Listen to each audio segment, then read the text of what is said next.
आपका क्वेश्चन है जिसमें दे रहा है which of the following indicates the presence of 5 OH group in glucose. A option है a penta acetyl derivative of glucose, B option है cyanohydrin formation of glucose, C option है reaction with Fehling solution और D option है reaction with Lucas reagent. चलिए ध्यान से देखिएगा, समझिएगा।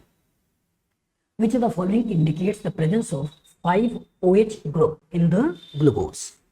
मतलब हमको बताना है कि ग्लूकोज के अंदर जो 5 OH ग्रुप है ये कैसे एक्सप्लेन करोगे। चलो ध्यान से देखो, अगर ग्लूकोज का स्ट्रक्चर बनाते हो तो ये आपका CHO 1 2 3 4, यहां हो गया CH2OH, यहां OH OH H OH H OH H और ये H, ये ग्लूकोज है।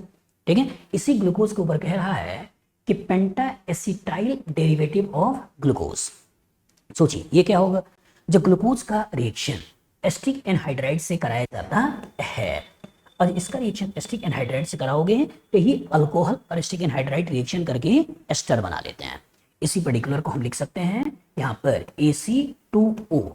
तो जितने भी अल्कोहलिक ग्रुप होते हैं वो अल्कोहलिक ग्रुप इसी एसिटिक एनहाइड्राइड से रिएक्शन करते हैं और इसी एसिटिक एनहाइड्राइड से रिएक्शन करने के बाद यहीं से ये एसिड को निकालेंगे और ROCOCH3 बना लेता है। और ये जो ROCOCH3 है इसी को कभी कभी लिख देते हैं ROAC, ऐसे बना लेगा। तो जितने भी हाइड्रोक्सिल ग्रुप होगा वो हाइड्रोक्सिल ग्रुप इसके साथ रिएक्शन करके OAC में कन्वर्ट हो जाएगा।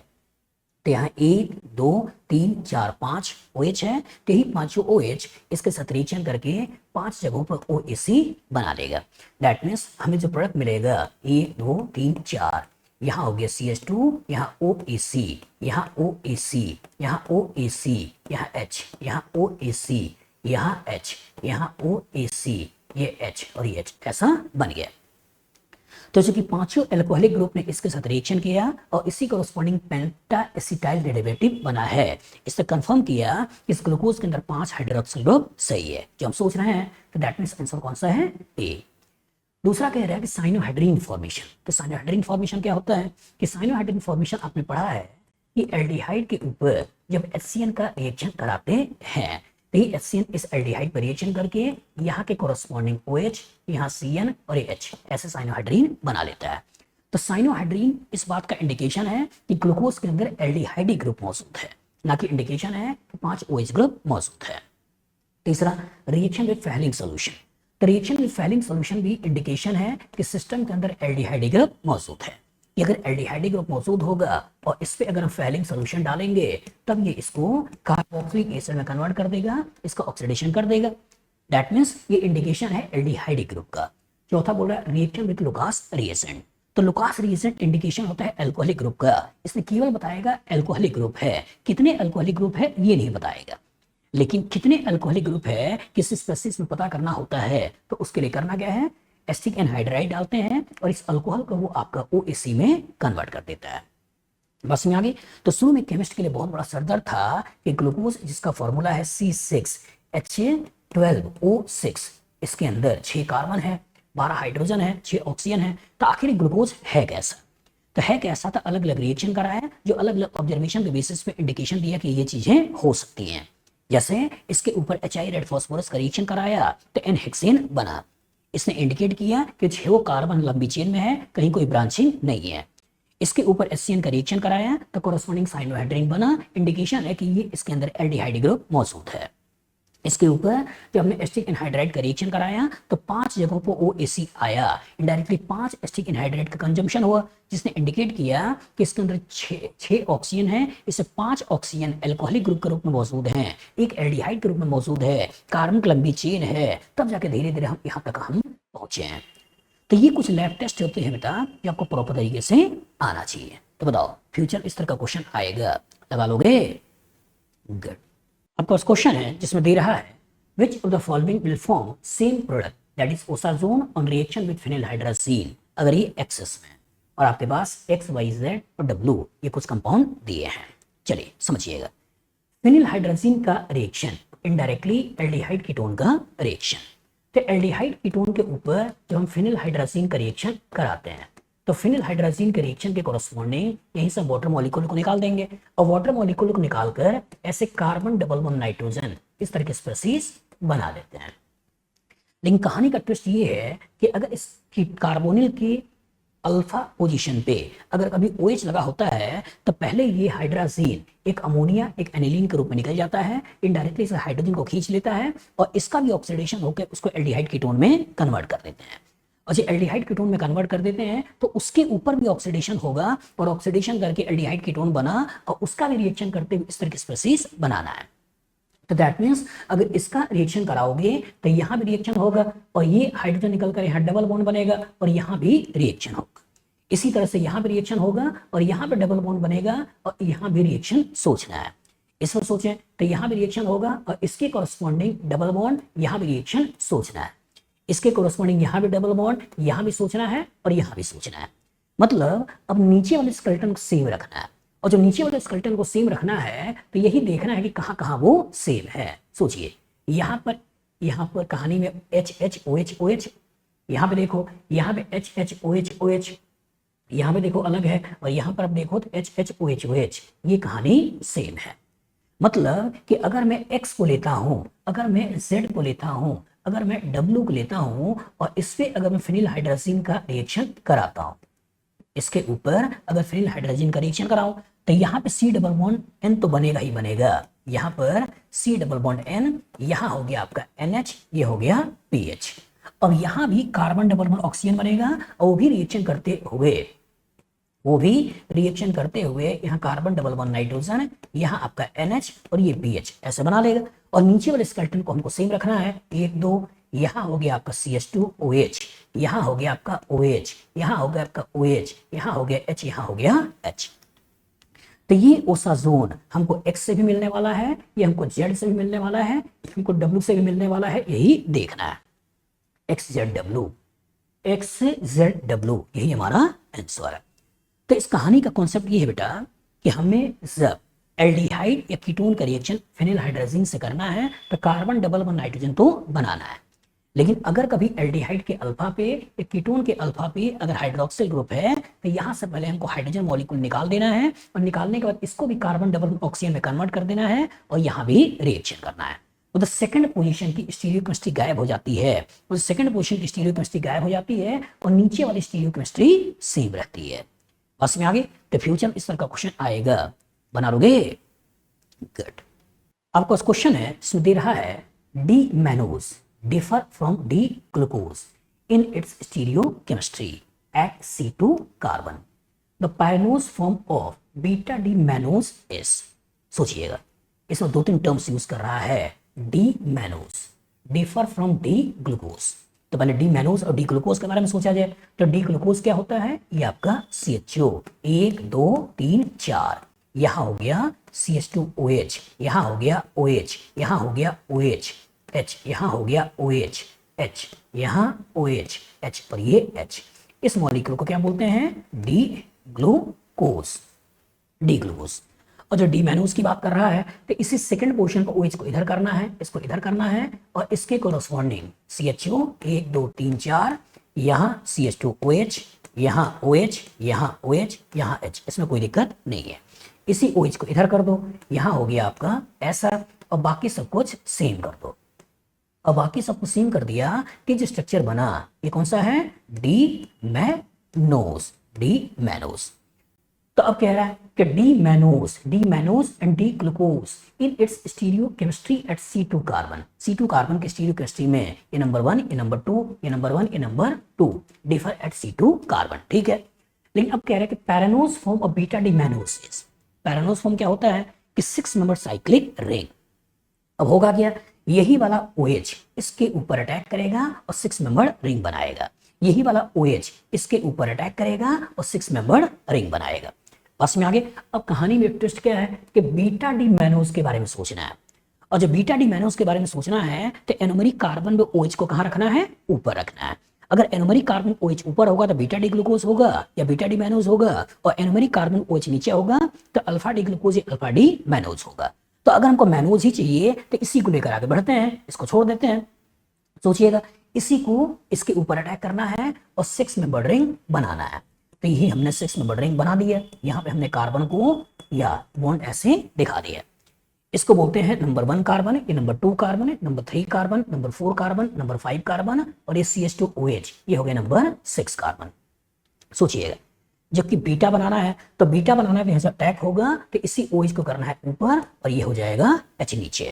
सोचना, अब ये सब पर्टिकुलर पड़े हुए हैं इधर राइट में, इसको हमेशा नीचे लिखते हैं कि जो सेकंड पे H है ये कहाँ होगा, नीचे। थर्ड पे H कहाँ होगा, नीचे। फोर्थ पे OH कहाँ होगा, नीचे। बस में आगे इसका काउंटर पार्ट लगा दो तो यहाँ हो गया OH, यहाँ हो गया OH, यहाँ हो गया H, यहाँ हो गया H, ऐसे बना दिए। तो जो बीटा डी मैनोज है यही वाला स्ट्रक्चर है। अब इसी को देख लेना है तो यहाँ पर 3 OH हमें लगातार ऊपर दिखाई दे रहे हैं। ठीक है, ये तो आपका OH नीचे है, ये आपका अल्फा है, OH ऊपर है, OH ऊपर है, बीटा है, OH नीचे है, अल्फा है। अब सोचो OH यही हमको ऊपर दिखाई दे रहा है, यहाँ OH ऊपर OH नीचे दिखाई दे रहा है, दैट मींस सी हमारा आंसर। तो कॉन्सेप्ट एकदम क्लियर रखिएगा बेटा कि डी ग्लूकोज क्या होता है, डी मैनोज क्या होता है, अल्फा डी ग्लूकोज क्या होता है, बीटा डी ग्लूकोज क्या होता है, अल्फा डी मैनोज क्या होता है, बीटा डी मैनोज क्या होता है, इपिमर क्या होता है, एनोमर क्या होता है। ये सब छोटे छोटे टर्म्स हैं जो आपको प्रॉपर तरीके से आना चाहिए और आपको इंटर कन्वर्जन भी आना चाहिए कि अगर ओपन चेन स्ट्रक्चर कभी साइक्लाइजेशन में जाता है तो किस तरह के स्ट्रक्चर बनाता है। बताओ, फ्यूचर इस तरह का क्वेश्चन आएगा, लगा लोगे? गुड। आपका क्वेश्चन है जिसमें दे रहा है true false statements about the following compounds are. आपके पास एक इस तरह का स्ट्रक्चर है। पहला स्टेटमेंट बोल रहा है कि this carbohydrate polymer is composed of D plus glucose, मतलब प्लस ग्लूकोज से बना हुआ है। ग्लूकोज तो ग्लूकोज का स्ट्रक्चर सोचो।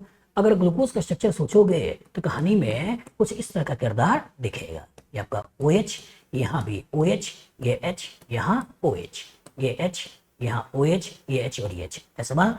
जो कि साइक्लाइजेशन करना है और जो साइक्लाइजेशन करना तो यही साइक्लाइजेशन इसके ऊपर करेगा और साइक्लाइजेशन इसके ऊपर करेगा और जो एनोमरिक कार्बन OH ऊपर होगा तो इसका मतलब beta D glucose, anomeric carbon OH नीचे होगा अल्फा डी ग्लूकोज। तो चूंकि ऊपर दिखा रहा है इसलिए बीटा वाले फॉर्म को दिखाते हैं और जो बीटा वाले फॉर्म को दिखाते हैं तो कहानी का जो किरदार आया वो किरदार कैसे आया, ध्यान से देखना। ये नंबर 1, ये नंबर 2, ये नंबर 3, नंबर 4, नंबर 5 और ये हो गया नंबर 6, ऐसा बन गया। सोचना, इसी एनोमरिक कार्बन OH को मैंने ऊपर कर दिया, H को मैंने नीचे कर दिया। ये आपका सेकंड पोजीशन है। इस सेकंड पोजीशन पे OH हो गया नीचे, थर्ड पोजीशन H हो गया यहाँ, फोर्थ पोजीशन OH हो गया यहाँ और फिफ्थ के साथ तुमने बॉन्ड बना रखा है। तो जैसा दिखाई दे रहा बाकी उसको भर दो। यहाँ आपका OH और ये H ऐसे बन गया। अब इसी का दूसरे के साथ रिएक्शन है, इसी का दूसरे के साथ रिएक्शन है और इस तरीके से वाटर मॉलिक्यूल को ये निकाला है। एनालाइज करो, यहाँ पे क्या है OH नीचे OH ऊपर, यहाँ क्या है OH नीचे यहाँ OH ऊपर, इसका इधर के साथ वाटर निकाला है। इधर भी देखो OH नीचे OH ऊपर, इधर भी देखो OH नीचे OH ऊपर। तो दैट मींस है क्या कि इसी बीटा डी ग्लूकोज का दूसरे बीटा डी ग्लूकोज के साथ रिएक्शन है और जो बीटा डी ग्लूकोज का दूसरे बीटा डी ग्लूकोज के साथ रिएक्शन है उसके कोरस्पॉन्डिंग जो पॉलीमर बना रहा है वो पॉलीमर क्या बनेगा, सेलुलोज। तो जब बीटा डी ग्लूकोज के साथ रिएक्शन करता है तो पॉलीमर बनता है सेलुलोज, लेकिन ही अल्फा डी ग्लूकोज के साथ रिएक्शन करता है तो जो पॉलीमर बनता है वो पॉलीमर क्या होता है, स्टार्च। तो पहला बोल रहा है कि this carbohydrate polymer is composed of D glucose, that means statement क्या है, ठीक है। दूसरा, it has beta 1,4 glycosidic bond. तो 1,4 ग्लाइकोसिडिक बॉन्ड, तो ग्लाइकोसिडिक बॉन्ड क्या होता है कि जो हेमी एसिटल के ऊपर दूसरे अल्कोहल का रिएक्शन करते हैं और एसिटल बॉन्ड का फॉर्मेशन करते हैं, उसी एसिटल बॉन्ड को बोलते हैं ग्लाइकोसिडिक बॉन्ड। बस में आगे, और पोजीशन 1,4 है। सोचना, जब इस पर्टिकुलर ग्लाइकोसिडिक बॉन्ड के बारे में सोचते हैं तो होगा क्या, ये नंबर 1 है, ये नंबर 2 है, नंबर 3 है, नंबर 4 है, नंबर 5 है, नंबर 6 है। इसको देखें तो नंबर 1 है, नंबर 2 है, नंबर 3 है, नंबर 4 है, नंबर 5 है, नंबर 6 है। तो एक का हम फर्स्ट पोजीशन ले रहे हैं और सेकंड वाले का फोर्थ पोजीशन ले रहे हैं तो 1,4 लिंकेज है, जो कि ऊपर से अटैच कर रहे हैं मतलब बीटा लिंकेज है। तो ही बोल रहा है कि it has beta 1,4 glycosidic linkage, that means ये भी क्या है, सही है। तीसरा बोल रहा है it is a non reducing carbohydrate. तो नॉन रिड्यूसिंग और रिड्यूसिंग कार्बोहाइड्रेट क्या होते हैं, ऐसे कार्बोहाइड्रेट जिसके अंदर फ्री एल्डिहाइड मौजूद हो या फ्री कीटोन्स मौजूद हो वो सारे रिड्यूसिंग होते हैं। मतलब ग्लूकोज, मैनोज, फ्रक्टोज, ठीक है, सब क्या है, रिड्यूसिंग शुगर है। मतलब जितने भी बेसिक डेफिनेशन देते हैं कि पॉलीहाइड्रोक्सी एल्डिहाइड कीटोन जो ऑप्टिकली एक्टिव हैं सब रिड्यूसिंग शुगर है। अगर साइक्लिक फॉर्म में आ जाए तो साइक्लिक फॉर्म में आ जाए तो साइक्लिक फॉर्म में ऐसे शुगर्स जिसके अंदर हेमी एसिटल ग्रुप मौजूद है, ऐसा शुगर जिसके अंदर हेमी एसिटल ग्रुप मौजूद है वो सारे के सारे क्या हैं, रिड्यूसिंग शुगर। लेकिन ऐसे शुगर जिसके अंदर केवल और केवल एसिटल लिंकेज है, केवल एसिटल लिंकेज है, इस तरह के शुगर को क्या बोलते हैं, नॉन रिड्यूसिंग शुगर है। इवन ये कीटल लिंकेज भी हो सकता है, नॉन रिड्यूसिंग शुगर है। यही देखना है। तो जो इस पर्टिकुलर को देखा जाए तो इधर भी OR है, इधर भी OR है, एसिटल लिंकेज। इसमें देखा जाए इधर भी OR है, इधर भी OR है, एसिटल लिंकेज। इसको देखा जाए इधर भी OR है, इधर भी OR है, एसिटल लिंकेज। मतलब ये शुगर किस तरह का है, ये शुगर नॉन रिड्यूसिंग शुगर है। ये बोल रहा है it is non reducing sugar, ये भी सही है। तो दैट मींस तीनों सही है, तो आंसर क्या हो गया, TTT, कोई फॉल्स नहीं है। तो कॉन्सेप्ट एकदम क्लियर होना चाहिए कि अगर ग्लूकोज का स्ट्रक्चर, साइक्लिक स्ट्रक्चर कैसे बनता है और साइक्लिक स्ट्रक्चर कैसे बनता है वो प्रॉपर आना चाहिए, कनेक्शन भी आना चाहिए, जुड़ाव भी आना चाहिए, अटैचमेंट आना चाहिए, पोजीशन किस पोजीशन से लिंकेज है ये भी आना चाहिए, और अल्फा के थ्रू लिंकेज है, बीटा के थ्रू लिंकेज है, ये कनेक्शन भी प्रॉपर तरीके से आना चाहिए। बस में आगे फ्यूचर में इस तरह का क्वेश्चन आएगा, लगा लोगे, गुड। आपका क्वेश्चन है इसमें दे रहा है the structure of the following polymer is, ध्यान से देखिएगा, ये पॉलीमर के बारे में पूछ रहा है। पहला कह रहा है कि स्टार्च है, दूसरा कह रहा है सुक्रोज है, तीसरा कह रहा है सेलुलोज है, और चौथा कह रहा है माल्टोज है। तो पहले तो क्वेश्चन दिमाग में बिठाइए, the following structure the following polymer is, polymer की बात कर रहा है। और जो पॉलीमर की बात कर रहा है तो स्टार्च पॉलीमर है क्या, सुक्रोज पॉलीमर है, नहीं। सुक्रोज क्या होता है कि ग्लूकोज और फ्रक्टोज के रिएक्शन से आपका डाइसैकेराइड बनता है, दैट्स ये तो नहीं है। सेलुलोज पॉलीमर है, लेकिन माल्टोज पॉलीमर नहीं है। ग्लूकोज आपस में रिएक्शन करता है और जो डाइसैकेराइड बनता है वो माल्टोज है, दैट मींस ये नहीं है। तो या तो कहानी स्टार्च का होगा या तो कहानी सेलुलोज का होगा। अब कहानी का ट्विस्ट क्या है कि अल्फा डी ग्लूकोज के साथ रिएक्शन करता है और उसके कॉरस्पॉन्डिंग जो पॉलीमर बनता है वो पॉलीमर होता है स्टार्च, और जो बीटा डी ग्लूकोज के साथ रिएक्शन करता है और उसके कॉरस्पॉन्डिंग जो पॉलीमर बनता है वो होता है सेलुलोबायोस। तो यही देखना है कि क्या ये अल्फा डी ग्लूकोज से आया है या बीटा डी ग्लूकोज से आया है। तो जो अल्फा डी ग्लूकोज का स्ट्रक्चर बनाओगे तो कहानी कुछ ऐसे बनता है, इसी एनोमरिक कार्बन OH नीचे होगा और बाकी जैसा अल्फा पे है वैसे ही बीटा पे है। तो ये कहानी किसकी है, alpha D glucose, alpha D glucose. लेकिन जब बीटा डी ग्लूकोज की बात करोगे तो बीटा डी ग्लूकोज में यही OH ऊपर होगा, और जो OH ऊपर होगा तो ये जो कहानी होती है ये कहानी किसकी है, beta D glucose, beta D glucose.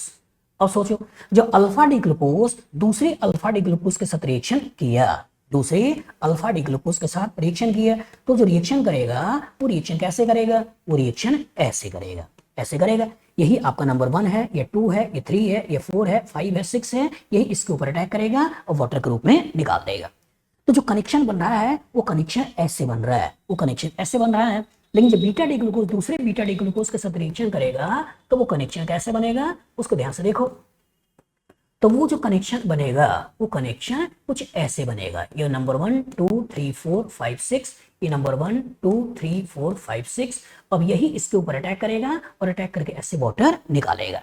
तो ऐसे वाटर निकालेगा तो जब एनोमरिक कार्बन O ऊपर है तो बीटा, और जो एनोमरिक कार्बन O नीचे है मतलब अल्फा। तो इस एनोमरिक कार्बन पे O कहाँ है, ऊपर, दैट मींस बीटा। तो बीटा से जो बनता है वो क्या बनता है, सेलुलोज। लेकिन यही जो अल्फा से बनता, तो अल्फा से बनता तो उस केस में क्या बनता, स्टार्च। बस में आगे फ्यूचर इस तरह का क्वेश्चन आएगा, लगा लोगे। तो कार्बोहाइड्रेट में बड़े बड़े स्ट्रक्चर को देखकर डरना नहीं है, बेसिक कॉन्सेप्ट को पकड़ना है और उसी बेसिक कॉन्सेप्ट के थ्रू क्वेश्चन को लगाना है, ठीक है, गुड।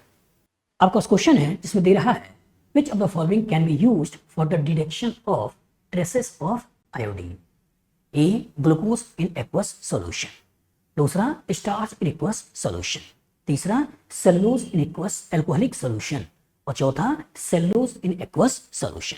याद रखिएगा इंफॉर्मेशन है कि हम detection of traces of iodine, ये किसके लिए होता है, स्टार्च, कि स्टार्च के लिए अगर स्टार्च के साथ आयोडीन को डालोगे तो आयोडीन का थ्रू वो कॉम्प्लेक्स बना लेता है, या उसी कॉम्प्लेक्स के बेसिस पे हम बताते हैं कि सिस्टम के अंदर स्टार्च है। बस में आगे तो इंपॉर्टेंट क्या है कि starch solution starch in aqueous solution, ठीक है, यही हमारा आंसर। तो फिर से बोल रहा हूं, इंफॉर्मेशन स्टार्च की पता करने के लिए हम आयोडीन की हेल्प लेते हैं और आयोडीन के थ्रू हम कहीं ना कहीं पता कर लेते हैं कि दिए हुए कंपाउंड में कहाँ स्टार्च है, ठीक है, इंफॉर्मेशन है, याद रखना है। कर लोगे? गुड। आपका क्वेश्चन है जिसमें दे रहा है glycoside linkage is an amide linkage, an ether linkage, an ester linkage, none of these. याद करिए, ग्लाइकोसिटिक लिंकेज होता क्या है कि जब एक एल्डिहाइड के ऊपर अल्कोहल का रिएक्शन होता है तो सबसे पहले क्या बनाता है? Hemiacetal. क्या बनाता है? Hemiacetal. इसी हेमी एसिटल के ऊपर फिर से अल्कोहल का रिएक्शन होता है और इसके कोरोस्पोंडिंग अब क्या बनाता है? अब बनाता है एसिटल। तो इसी एसिटल लिंकेज को हम कार्बोहाइड्रेट में क्या बोलते हैं? Glycosidic bond.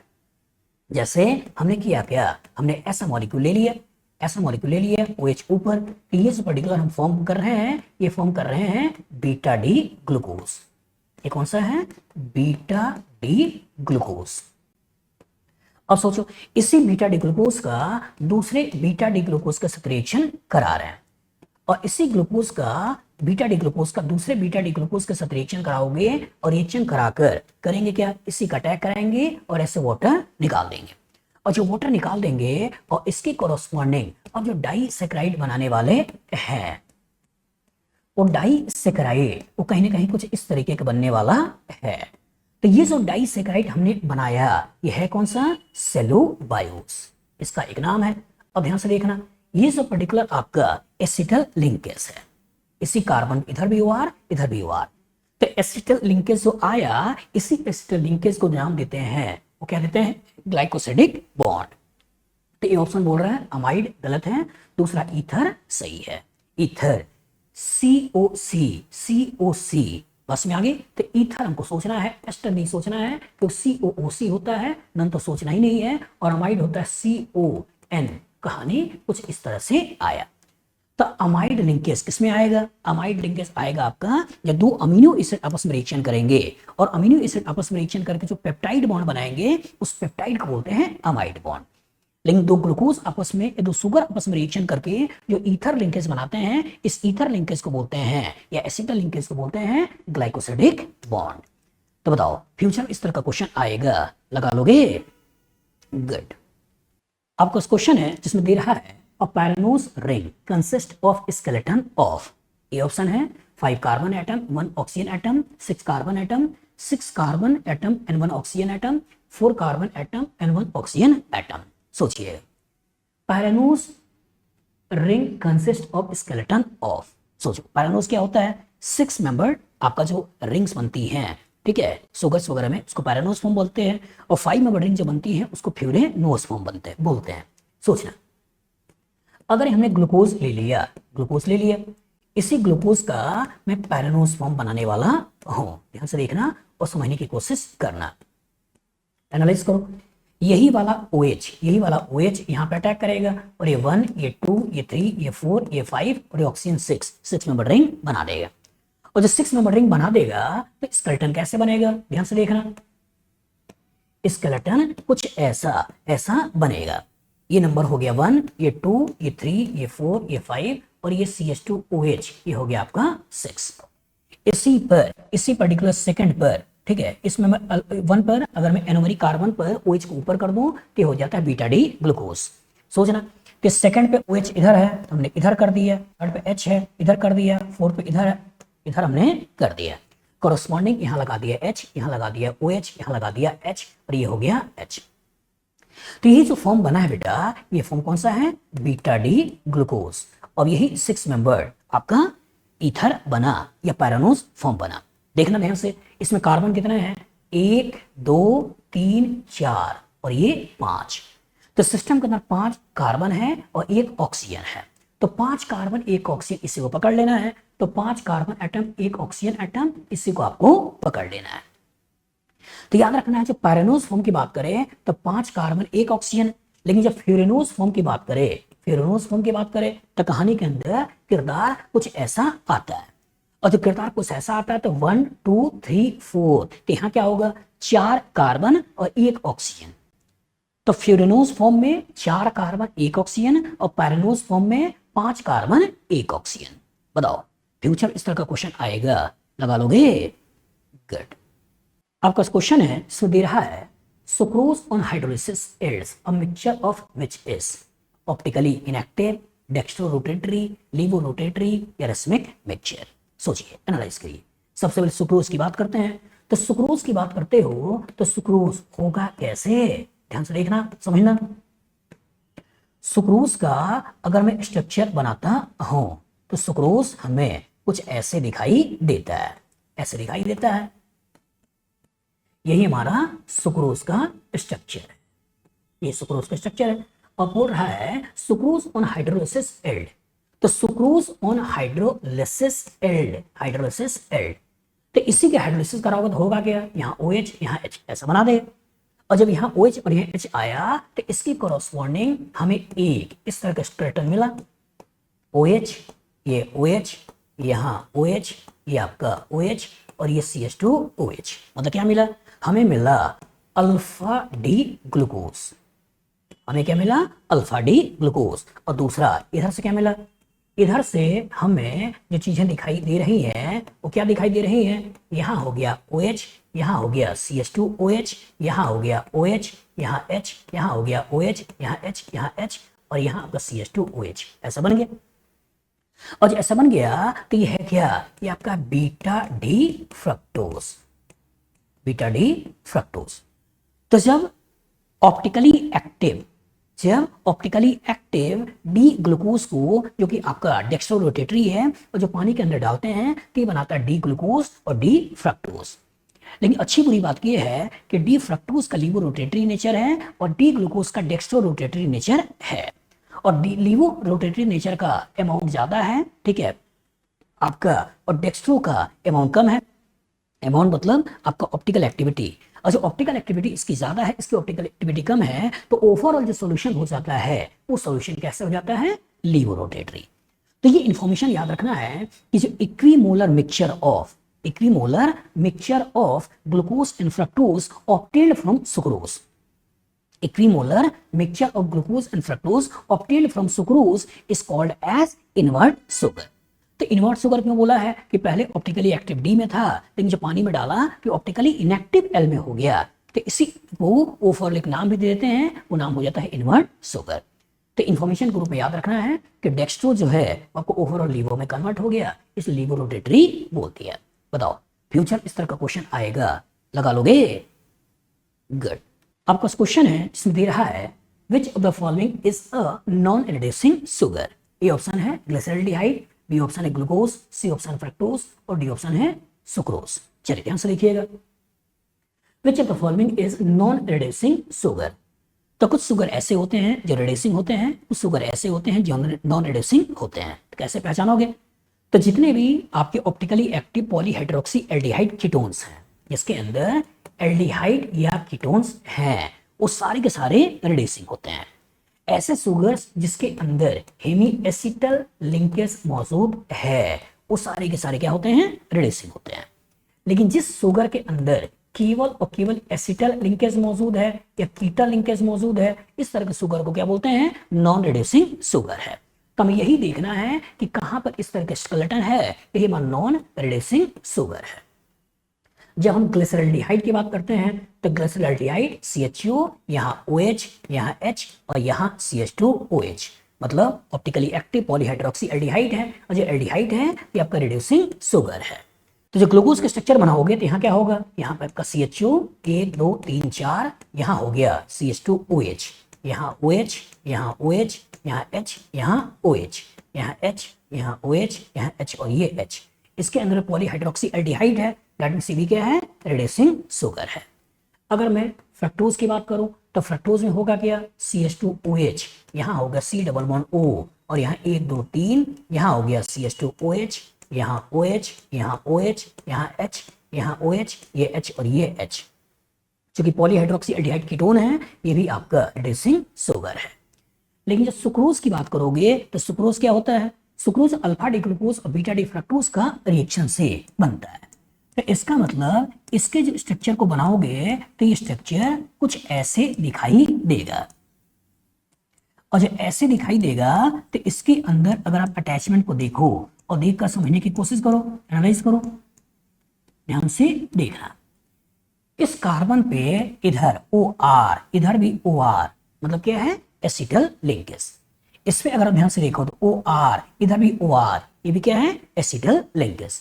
तो जो इसके अंदर केवल और केवल एसिटल लिंकेज है, दैट मीन्स यही हमारा क्या है, नॉन रिड्यूसिंग शुगर है। तो कॉन्सेप्ट एकदम क्लियर होना चाहिए कि जो टॉलेंस के द्वारा रिएक्शन दे दे, फेलिंग के द्वारा रिएक्शन दे दे, बेनेडिक्ट के द्वारा रिएक्शन दे दे, वो सब क्या है, रिड्यूसिंग शुगर है। तो कौन कौन से होंगे, जिसके अंदर पॉलीहाइड्रोक्सी एल्डिहाइड कीटोन होगा, मतलब जितने मोनोसैकेराइड्स हैं वो सारे या ओपन चेन में या साइक्लिक में। लेकिन जब हम डाइसैकेराइड में आते हैं तो डाइसैकेराइड में जब हम सुक्रोज की बात करेंगे ये नॉन रिड्यूसिंग है, लेकिन जब हम मैनोज की बात करेंगे, जब हम गैलेक्टोज की बात करेंगे, वो हमारे क्या है, रिड्यूसिंग शुगर है। और जब पॉलीसैकेराइड में आ जाओ तो स्टार्च की बात करोगे, सेलुलोज की बात करोगे, वो सब क्या है, नॉन रिड्यूसिंग शुगर है। बताओ फ्यूचर इस तरह का क्वेश्चन आएगा, लगा लोगे? गुड।